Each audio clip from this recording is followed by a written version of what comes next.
আলো নিভে যাওয়ার সঙ্গে সঙ্গে পুরো প্রাসাদ যেন অন্য এক জগতে ঢুকে গেল।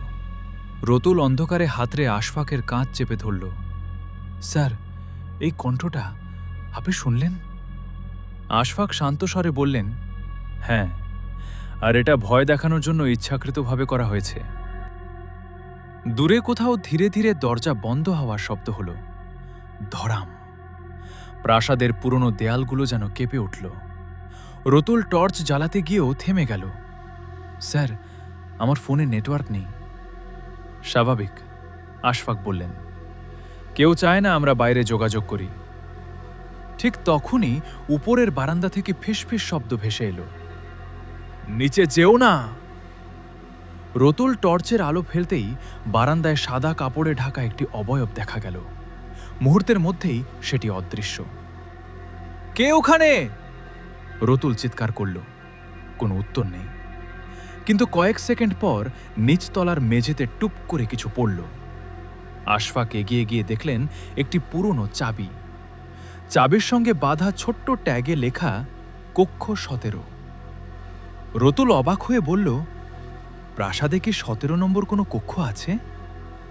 আশফাক ধীরে বললেন, নকশায় ছিল না, অন্তত ওপরে নয়। হঠাৎ পাশের দেয়াল ঘড়িটি নিজে নিজে বেজে উঠল। টং টং টং, ঠিক 12 বার। আর শেষ শব্দটির সঙ্গে সঙ্গে করিডোরের শেষ প্রান্তের বুকশেলফটি আস্তে আস্তে সরে যেতে লাগল। রতুলের বুকের ভেতর কাঁপন শুরু হলো। বুকশেলফের পেছনে অন্ধকার সিঁড়ি নিচের দিকে নেমে গেছে। আশফাক একবার চারদিকে তাকালেন। কেউ বহুদিন ধরে এই পথ ব্যবহার করছে। আমরা নিচে যাচ্ছি? অবশ্যই। দুজন ধীরে ধীরে সিঁড়ি বেয়ে নামতে লাগল। বাতাস ভারী, স্যাঁত স্যাঁতে গন্ধ। মনে হচ্ছিল বহু বছর ধরে এখানে সূর্যের আলো পৌঁছায়নি। নিচে পৌঁছাতেই দেখা গেল একটি সরু করিডোর। দেয়ালের পাশে পুরনো লণ্ঠন ঝুলছে, কয়েকটি এখনো জ্বলছে। মানে কেউ এখানে সম্প্রতি এসেছে? রতুল ফিসফিস করে বলল। করিডোরের শেষে লোহার দরজা, দরজার ওপরে খোদাই করা একটি চিহ্ন, একটি চোখের প্রতীক।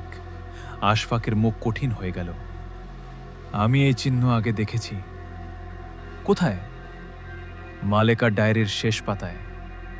রতুল কিছু বলার আগেই ভেতর থেকে চাপা শব্দ এলো। কেউ যেন কাঁদছে। দরজা ঠেলে খোলা হলো। ঘরের ভেতরে ঢুকতেই তারা থমকে দাঁড়ালো। দেয়াল জুড়ে পুরনো ছবি। প্রতিটি ছবিতে সুন্দরগঞ্জ প্রাসাদের মালিকদের প্রতিকৃতি। কিন্তু একটি ছবির সামনে গিয়ে আশফাকের চোখ স্থির হয়ে গেল। ছবিটিতে দাঁড়িয়ে আছেন এক নারী, অবিকল মালেকা আহমেদের মতো। কিন্তু ছবির নিচে লেখা সাবিহা খাতুন, 1971। রতুল স্তম্ভিত। অসম্ভব। মালেকা তো... হয়তো আমরা মালেকা আহমেদ সম্পর্কে যা জানি তার সবই মিথ্যা। আশফাক নিচু স্বরে বললেন। ঠিক তখনই ঘরের এক কোণে বসে থাকা মানুষটি নড়ল। এক বৃদ্ধ, চোখে ভয়ের ছাপ। তিনি কাঁপা গলায় বললেন, তোমরা দেরি করে ফেলেছ। আশফাক দ্রুত এগিয়ে গেলেন। আপনি কে?